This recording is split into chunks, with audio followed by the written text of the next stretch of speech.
जन्म के परे संसाधन और प्रतिष्ठा। तो संसाधन क्या होते हैं? ऐसी वस्तुएं जिनके माध्यम से हम क्या करते हैं, अपना जीवन का यापन करते हैं, और जो जीवन जिनको निर्वाह करने के लिए आवश्यक होती हैं, ऐसी सारी वस्तुओं को क्या कहते हैं, संसाधन कहते हैं। और हम कितनी प्रतिष्ठा से जीवन जीते हैं, इस शब्द से अर्थ है कि हमारे जीवन में कितना क्या है, सम्मान है। ठीक, सम्मान प्रतिष्ठा का सूचक होता है।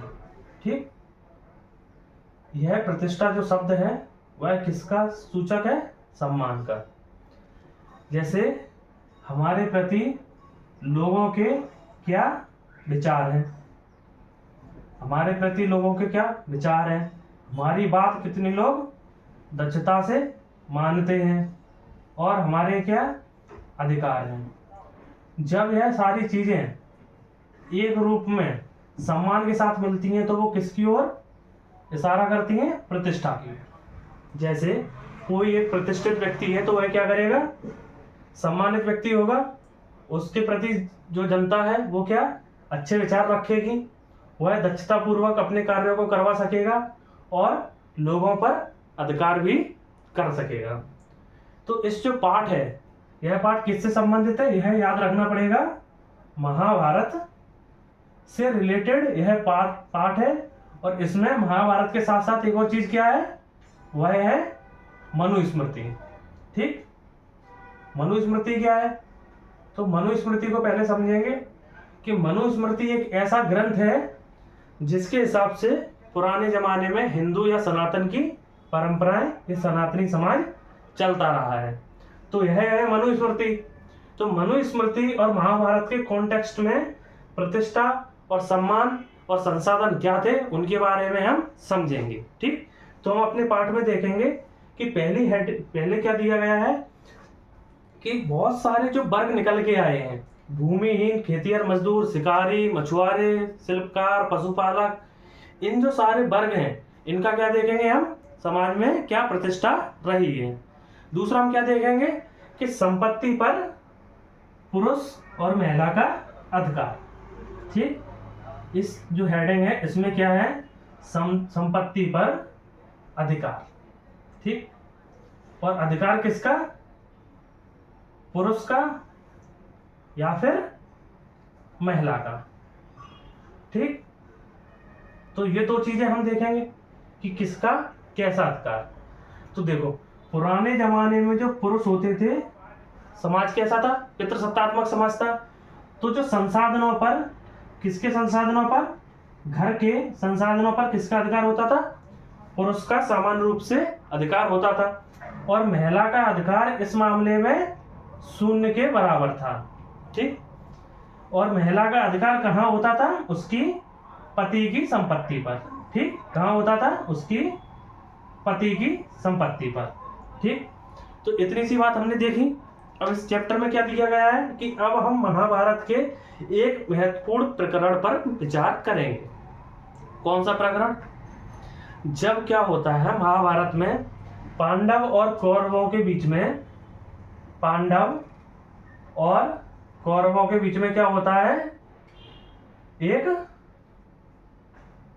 गेम खेला जाता है। कैसा गेम, ताश जैसा गेम खेला जाता है, और उस गेम में दोनों लोग अपनी अपनी बाजी लगाते हैं। तो जो पांडव होते हैं वो क्या करते हैं, अपनी बाजी को हारते हुए चले जाते हैं, और धीरे धीरे वो अपनी सारी संपत्ति, अपना सारा राज्य सब हार जाते हैं। उसके बाद क्या होता है कि जो पांडवों के जो प्रमुख थे, युधिष्ठिर थे, तो उनके सबसे बड़े भाई वह स्वयं को भी हार जाते हैं, और अपनी 5 लोगों की सहपत्नी द्रौपदी को भी हार जाते हैं। ठीक, अब जब वो द्रौपदी को हार जाते हैं तो यहाँ से द्रौपदी, जो साइड में सवाल दिया गया है, यह प्रश्न करती है युधिष्ठिर से कि तुमने मुझे हारने से पहले क्या खुद को हारा। तो यहाँ 2 प्रश्न निकल के आते हैं कि द्रौपदी ने पांडवों से क्या पूछा कि तुमने खुद को हारने से पहले क्या मुझे हारा, और अगर तुम खुद को हार चुके थे तो तुमने क्या किया, मुझे कैसे हारा। क्योंकि एक जो दास व्यक्ति होता है उसका किसी पर अधिकार नहीं होता है। दूसरी क्या बात निकल के आती है कि यह द्रौपदी पांडवों की क्या थी, पत्नी थी। तो पत्नी पर पति का अधिकार हमेशा माना जाता रहा है मनुस्मृति के अकॉर्डिंग।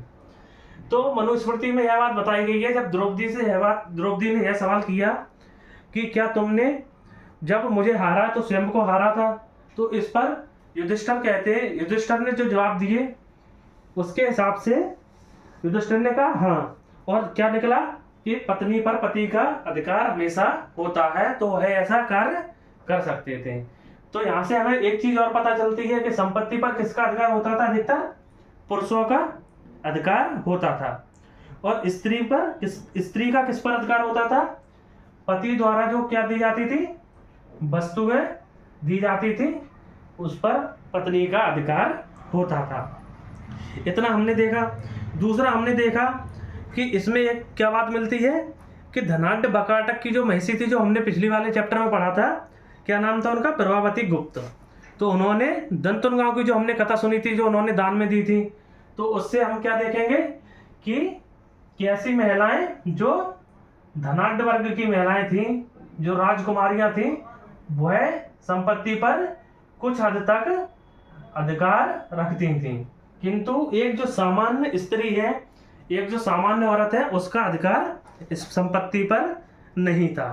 तो पहली हेडिंग में हमने यह चीज देखी कि कैसे कैसे स्त्री का और पुरुष का उपहार पर जो संपत्ति थी उस पर अधिकार रहता था, और स्त्री का अधिकार हमने यहाँ पे क्या देखा, किन चीजों पर रहता था, जो उसे उपहार मिले हैं। यही हमारा आगे के बॉक्स में क्वेश्चन दिया गया है कि स्त्री और पुरुष किस प्रकार से संपत्ति अर्जित कर सकते थे। तो इसमें पुरुषों के संपत्ति अर्जन के लिए तरीके बताए गए हैं। कितने तरीके, 7 तरीके। कौन कौन से, विरासत है, ठीक, कितने तरीके बताए गए हैं, 7। कौन कौन से, विरासत, खोज, खरीद, यह सारे तरीके, ऐसे करके 7 तरीके बताए गए हैं। और स्त्रियों के लिए कौन से तरीके बताए गए हैं, 6 तरीके बताए गए हैं। जैसे स्त्री क्या करेगी, जो चीज उसे शादी के समय अग्नि के समक्ष मिली हो, भाई ने, पति ने, पिता ने, किसी ने उपहार के स्वरूप दी हो, इस तरीके से बताया गया है, ठीक। तो हम देखेंगे यहाँ से हमें 2 चीजें कंफर्म होती हैं कि स्त्री और पुरुष को संपत्ति अर्जन करने के तरीके, ठीक। अगर क्वेश्चन आ गया संपत्ति अर्जन के तरीके, ठीक, और हमें कम शब्दों में लिखना है, तो हम क्या करेंगे, यहाँ ऐसे लाइन बनाएंगे और यहाँ लिखेंगे पुरुष और यहाँ स्त्री, और अपने पॉइंट ऐसे लिख देंगे, ठीक। पॉइंट किताब में दिए हैं स्पष्ट तरीके से, उन्हें हम देख लेंगे और लिख देंगे। तो यहाँ से समझ में आया। अगर क्वेश्चन सीधा सीधा आता है कि पुरुष और महिला संपत्ति कैसे अर्जित करते थे, तो क्वेश्चन को भी हमें ऐसे लिखना है और पॉइंट किताब में स्पष्ट तरीके से दिए गए हैं, ठीक। अब हम देखेंगे वर्ण और संपत्ति के अधिकार। कैसे कि ब्राह्मणीय ग्रंथों के अनुसार वर्ण जो संपत्ति का अधिकार, एक और आधार क्या था, वर्ण था। जैसे कि हमने पहले पढ़ा है कि शूद्रों के लिए एकमात्र क्या अधिकार था, जीविका। शूद्रों का क्या अधिकार था, जीविका। जैसे ब्राह्मण वर्ग दान ले सकता था, दान दे सकता था, और संपत्ति का भी अर्जन कर सकता था। क्षत्रिय संपत्ति का अर्जन कर ही रहे थे, और वैश्य क्या कर रहे थे, व्यापार कर रहे थे। किंतु जो शूद्र वर्ग था वो कैसे अपनी जीविका का अर्जन करता था और कैसे संपत्ति का अर्जन करता था, किसके द्वारा, मात्र बाकी के जो 3 वर्ण हैं उनकी सेवाओं के द्वारा। हालांकि इसमें क्या क्या बताया गया है कि जो ब्राह्मण है उन्हें सारे अभिलेखों में और किताबों में, अभिलेखों में और किताबों में क्या बताया गया है, हमेशा धनाढ्य वर्ग का बताया गया है या धनी बताया गया है।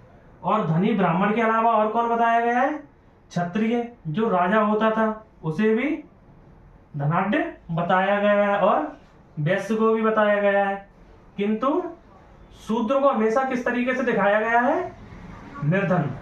किस तरीके से, निर्धन, एक गरीब व्यक्ति जो लोगों की सेवा करेगा।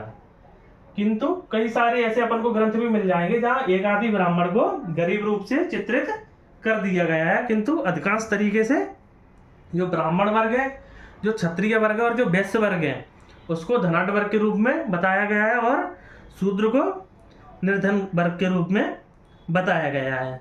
ठीक है, तो इतना समझ में आया। तो उसके आगे हम क्या देखते हैं कि बौद्ध जो धर्म आया है 600 शताब्दी ईसा पूर्व में, जो बौद्ध के बहुत सारे बोधिसत्व वाले लोग आए और जब महावीर बौद्ध का जन्म होता है 472 460 का जो समय होता है, 540 का जो समय होता है, उस समय में क्या होता है कि भगवान जब बौद्ध आए और महावीर जैसे धर्म का विकास हुआ तो क्या होता है कि बहुत सारे समाज में परिवर्तन भी हुए और बौद्ध धर्म और जैन धर्म जैसे लोगों ने क्या किया, यह जो मनुस्मृति है इसकी क्या करना स्टार्ट कर दी, आलोचना। समझ गए? देखो दो चीजें यहाँ क्लियर समझो।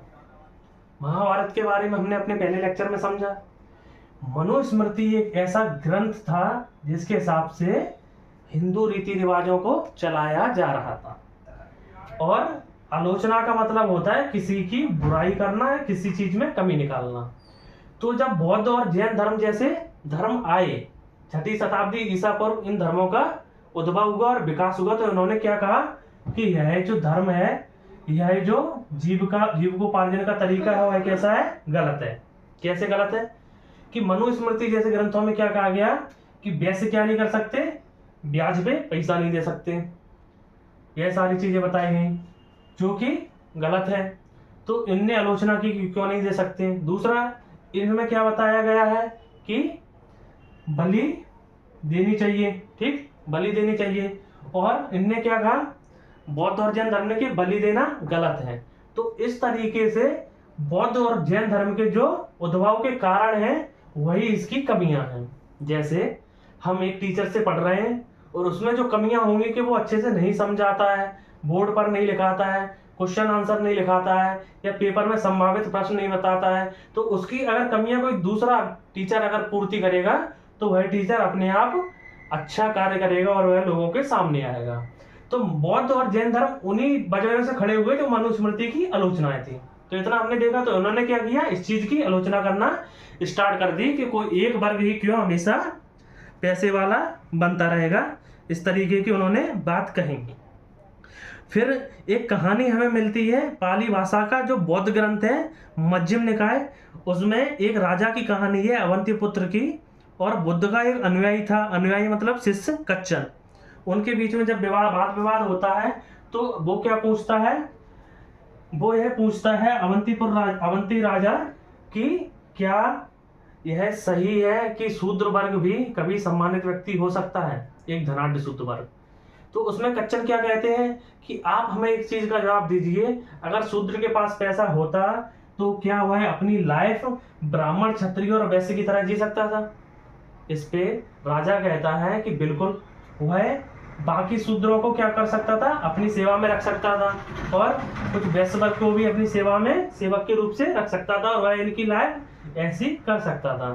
तो तब कहा गया है कि यह चारों वर्ण कैसे हैं, एक समान नहीं है, इनमें सामाजिक भेदभाव है, क्योंकि अगर कोई धनाढ़ व्यक्ति है तो वह इनकी तरह जिंदगी जी सकता है।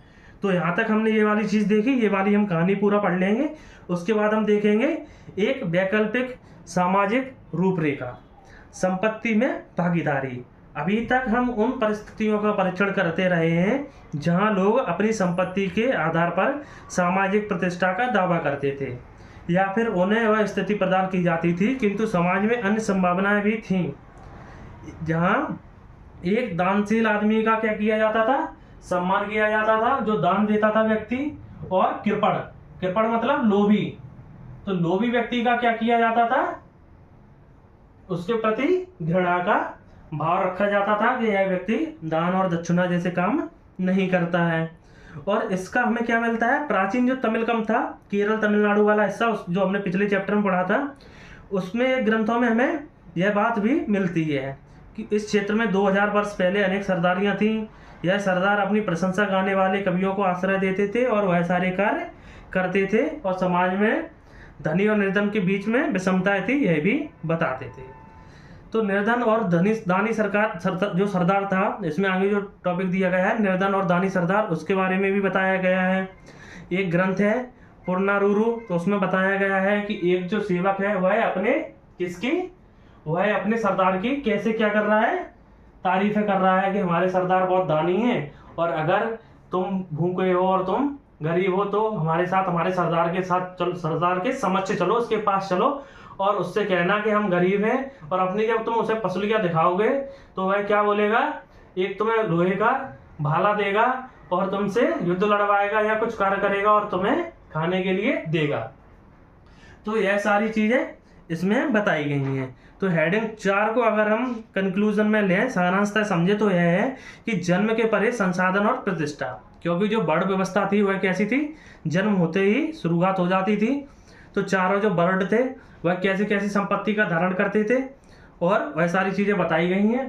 पुरुष संपत्ति का मालिक होता था और स्त्री पुरुष द्वारा, जो उसके पति द्वारा चीजें दी गई हैं, उसकी मालिक होती थी। पुरुष विरासत के द्वारा, खोज के द्वारा, खरीद के द्वारा, विजित करके या निवेश कार्य द्वारा इस तरीके से संपत्ति का अर्जन कर सकता था, और महिलाएं वैवाहिक रूप से जो उन्हें सामग्री मिली है उस तरीके से, पति ने जो चीज़ें दी हैं इस तरीके से उन सब चीज़ों को कर सकती थी। बर्ड का जो संपत्ति का अधिकार है उस पर ब्राह्मण और क्षत्रिय का अधिकार होता था, शूद्र का उस पर अधिकार नहीं होता था। और एक जो सामाजिक वैकल्पिक सामाजिक रूपरेखा क्या थी कि एक धनाढ्य व्यक्ति अगर वो शूद्र है तो वह भी जीवन जी सकता था।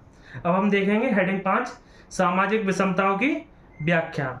एक सामाजिक अनुबंध, ठीक, यह हेडिंग का नाम है।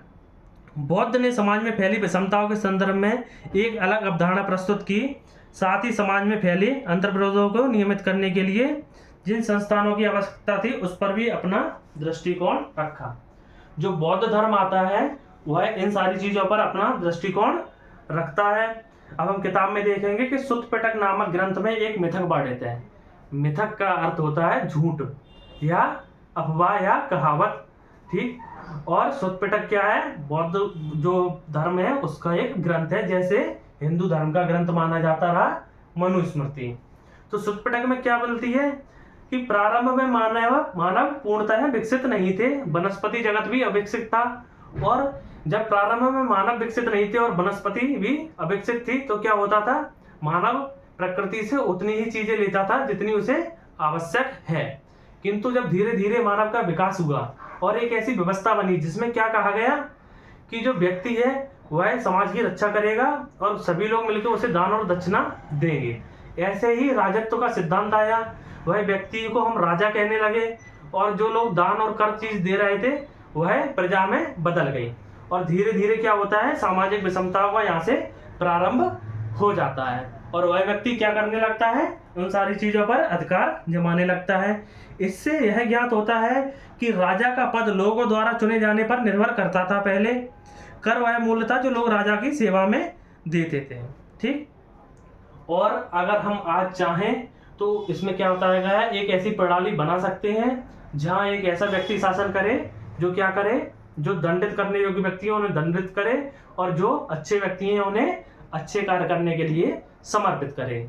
तो आज की इस छोटी सी क्लास में हमने समाज में संपत्ति और उसके अधिकार के बारे में समझा, और क्या समझा कि सामाजिक विषमताएं कैसे स्टार्ट हुई और वह क्या थी। इस टॉपिक के बाद आगे हम सिलसिलेवार तरीके से इस अध्याय को जारी रखेंगे और अगले चैप्टर के साथ फर्स्ट किताब का अंत करेंगे। आप लोगों से सिर्फ एक उम्मीद है कि इस जो लेक्चर है इसको पूरा देखें और समझें, और जो भी चीजें उन्हें बताएं।